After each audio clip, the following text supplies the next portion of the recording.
Hey guys, it's Eric, owner of Farpoint Farms. And tonight,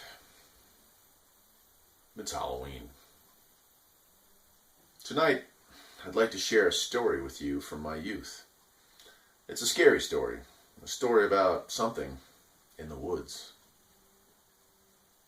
This story takes place in the early 80s, when I was a young man, no more than 11 or 12 years old. My family had been blessed by the presence of my aunt, uncle, and two of my cousins. And as they came over after church for lunch, we enjoyed that time together and then did what most families do, split off into the groups. The children went one way, the adults went the other. My cousin and I, only separated by 1 or 2 years in age, went out onto the porch. And it was an early fall day, much like the one we're having right now.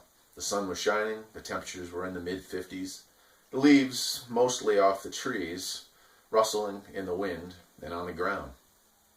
My cousin and I talked about whatever it is kids talk about, when we were interrupted by the sound of rustling and commotion, is the best way I can describe it, down on the forest floor below us.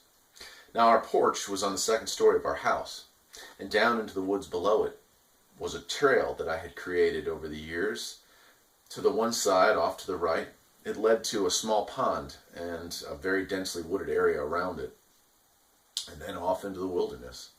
To the left, probably 400 or 500 yards away, was a mountain range, and I call it that as an adult because that's what I called it as a kid.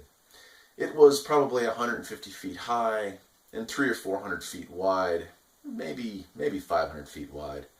And it was made up of boulders the size of cars or even larger. And those boulders stretched and stacked on top of each other, an element of the last ice age receding. They were a great place as a young kid to go hang out and hide. These boulders had crevices and nooks and crannies, and you could build forts in them.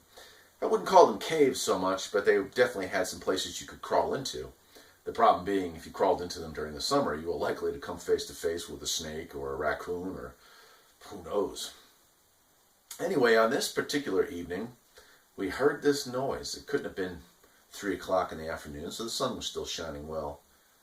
This sound of rustling started from the pond area off to the right. We could hear it far off. What surprised me first was the speed at which it moved. My first thought was that my neighbor's dog had gotten loose and was coming to pay us a visit. I was mistaken. As the noise got closer, it didn't match the sound of a dog at all, although there was heavy breathing, kind of a grunting pant. What was crashing through the woods sounded like it was either dragging something or that it was injured. My cousin and I stopped what we were doing, stood up and walked to the railing to get a better look down. I could see the leaves and the tree branches rustling, and as it came around the path, we both got our first good look at what this was. And to this day, I can't tell you exactly what it is I saw. I can only speculate. What came out of the woods was an obviously injured creature walking on 2 legs.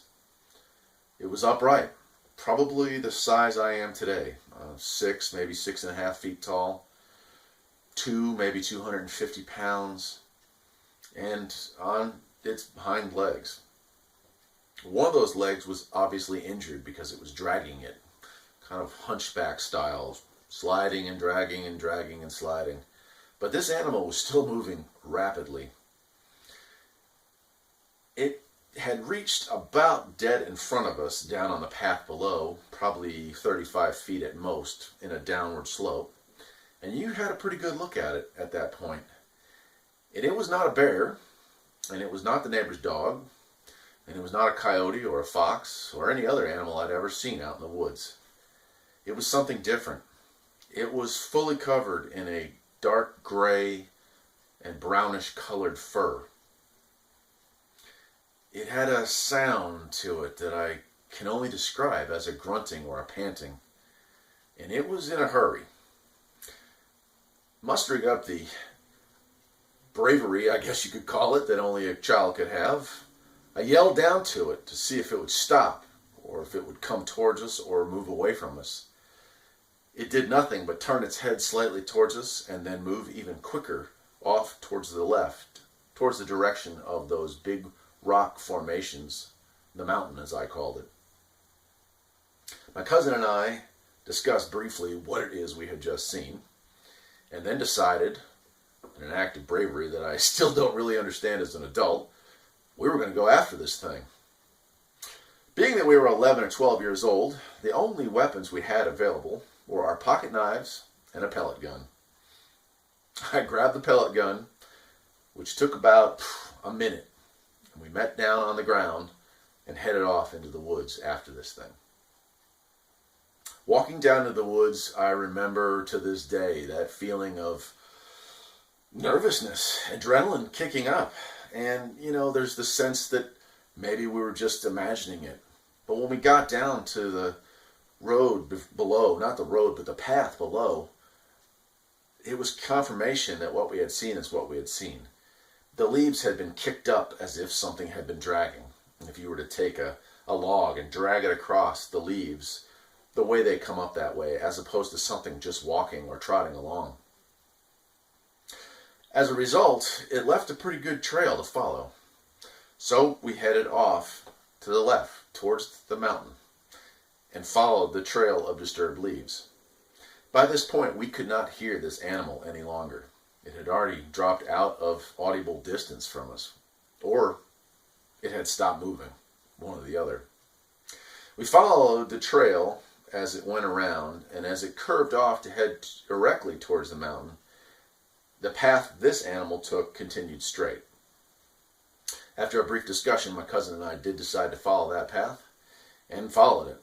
And it led to the left side of this little mountain outcropping.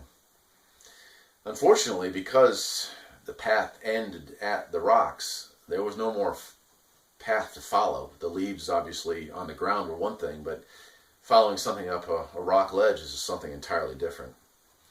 We did get the bravery required to climb the mountain, although it was slow going and there was a lot of discussion about going home. When we got to the top of the outcropping, which took, I'd say, 20 minutes or so, we could not find the trail. There was no disturbed leaves anywhere. We listened for noises, we listened for breathing, nothing. So that only left one option. Whatever it was probably in those rocks somewhere. My friend and I, we couldn't bring ourselves to go looking anymore. In fact, by the time we realized we had lost the trail and therefore the animal was either far off in front of us or right near us, both of us started to act like 11 and 12-year-olds again and got a little bit nervous.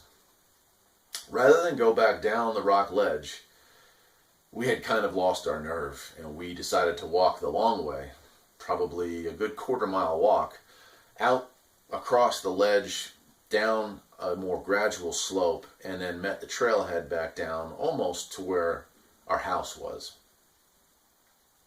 Walked back up to the house, and it had been probably an hour and a half, possibly even 2 by the time we got back, and now the sun was starting to set. And we shared our story with the family. And of course, like any family, and I can completely understand it, they didn't believe.